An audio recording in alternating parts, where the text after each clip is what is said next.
Hey, what's up, everybody? For those of you that don't know me, my name is Reverend Antony Bogdon, also known as the Extreme One. I am so sorry that I'm getting started late.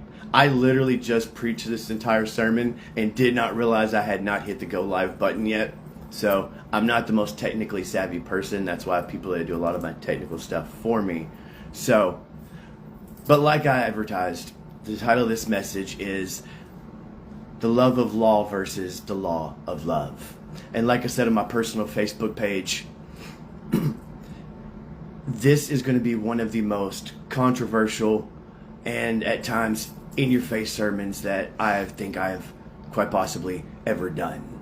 But before we really get started, we have to clarify some kind of theological churchy terms that some people that aren't from the church or grown up in a church, they might not understand. When I refer to the law, I'm referring to what some people call the law of Moses. Some people refer to it as Old Testament law.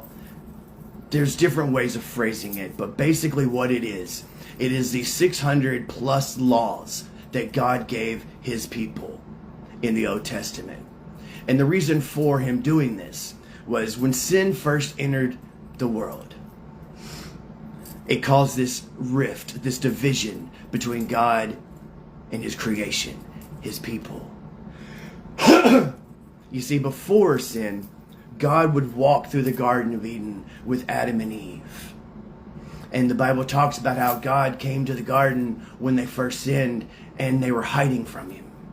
And so when sin entered the world, it caused this space between God and his creation.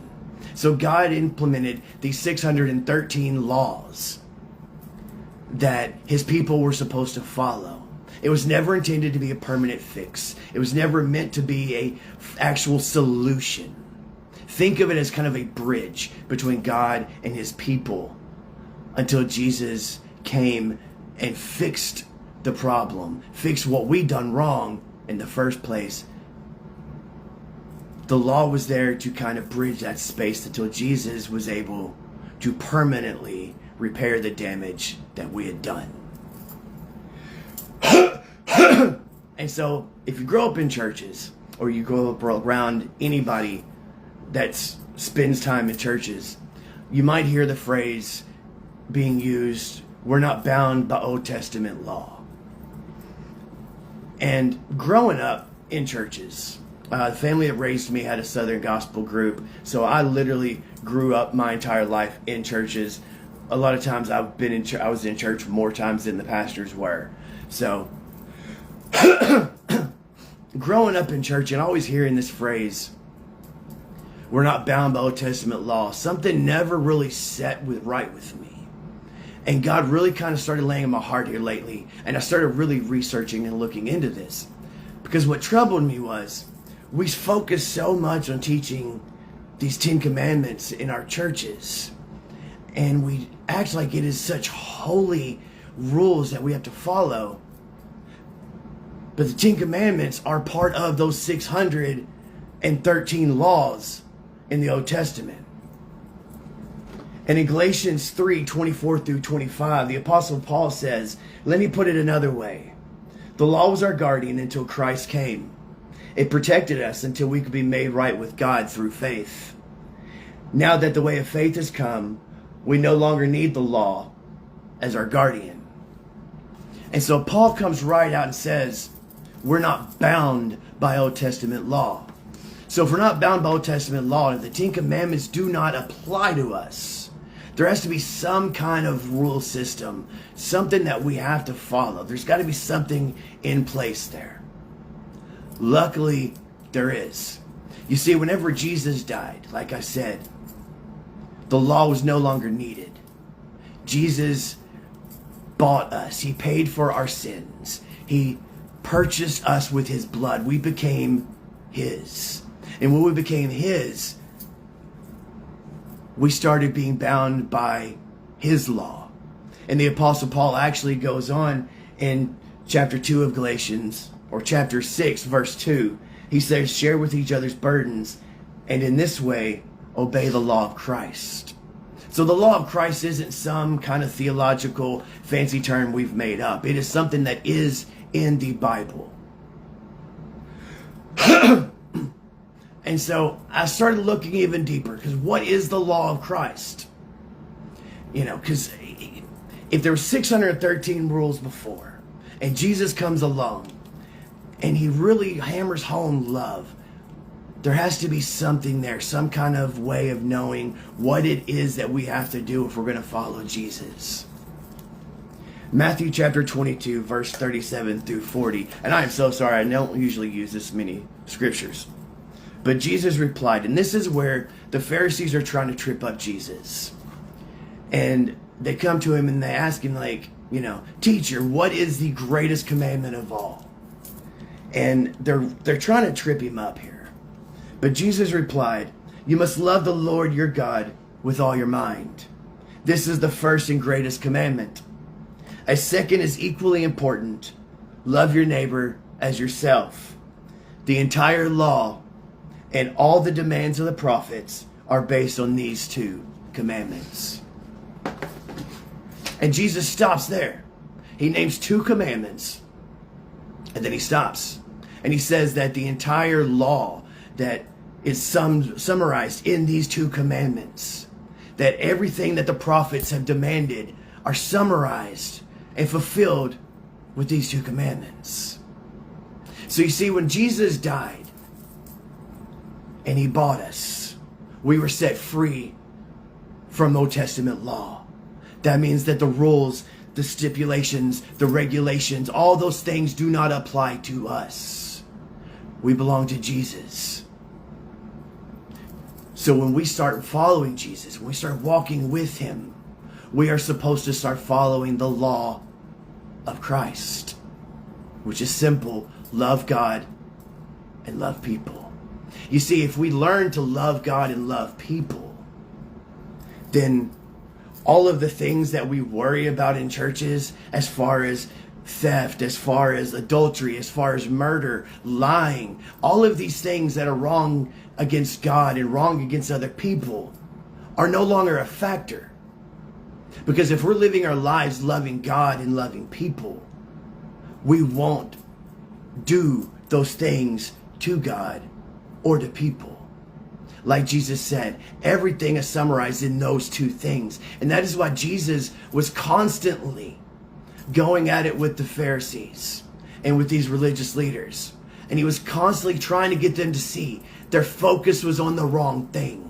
They were so worried about upholding the law, about making sure people followed these strict rules, that they forgot the most important part of everything, and that is loving the people. You see, God is love. So if we're going to follow God, there has to be some kind of love involved there. And the Pharisees lost sight of that because they were too focused on the law, which sounds very strangely familiar. Because in most of our churches today, and most of my fellow preachers out there, really like to drill home, you can't wear hats in church. You have to read this kind of Bible. You're not allowed to love this kind of person, because if you do, you're going to hell. Or if you're addicted to drugs, you're an alcoholic, then you're pretty much just damned for right from the start. Gang members, prostitutes, all of these people that the church frown on because they don't follow these strict rules that the church believes are necessary, are demanded. When in reality, none of these rules are demanded, especially from anybody that's not following Jesus. The only things that Jesus demands of us is loving God and loving people. And if we would start loving people and stop looking down on somebody because of their sexual preference, or because of an addiction, because of a lifestyle that they have chosen, and if we start loving them, then we might actually get people to start listening to us about Jesus. Because the truth of the matter is, most of the people in this world don't have a problem with God. They don't have a problem with Jesus. They have a problem with us. They have a problem with the fact that we look down on the world because of the sins that they're doing, because they're not following our specific rules and laws that Jesus set us free from in the first place. Because we're looking down on them, judging them. And we find some kind of biblical context that gives us justification and gives us right cause to judge people, when that alone is taken completely out of context. The world's problem is not with Jesus. So when people are attacking Jesus and we get all up in arms because we think they're coming after our God, they're not. They're coming after us.